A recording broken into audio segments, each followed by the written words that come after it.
در عشق تو علم کشیدم، خون خورده شهد غم چشیدم. این از اولین ترانه‌هایی است که فیضعلی فاضلوف را شناخته کرد.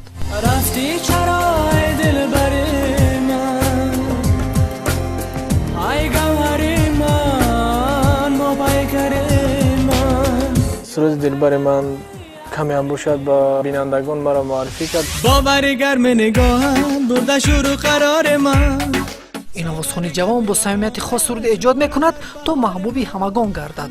میانی هم پیشگان است، میانی هم سولانی که با این راه یعنی که راهنمای شدن استعدادی فیضعلی پسندیده‌تر است. عزیز من، عزیز من، عزیزم، بارون شوم پای تو بریزم.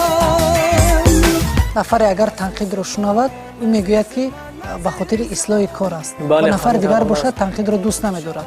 خود فیضعلی فاضلوف چی؟ با من پسند است تنقید. خوشبخت کسی است که از تنقید دیگران خود را اصلاح میکند. ساقی مگر از بزمی حیا در زده ای باز. هنرمنده که تلاش میکند تا در چند ژانرها سرود سرآید. جامی مگر از بزمی حیا در زده ای باز.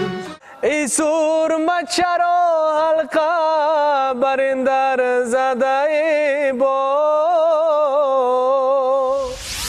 زلفیا زلفیا رسمیا لبمایا. فیضعلی فاضلوف در برنامه نوبتی هنر. اگر از دست ظلمتت بمیرم، با محشر دامنت را من بگیرم.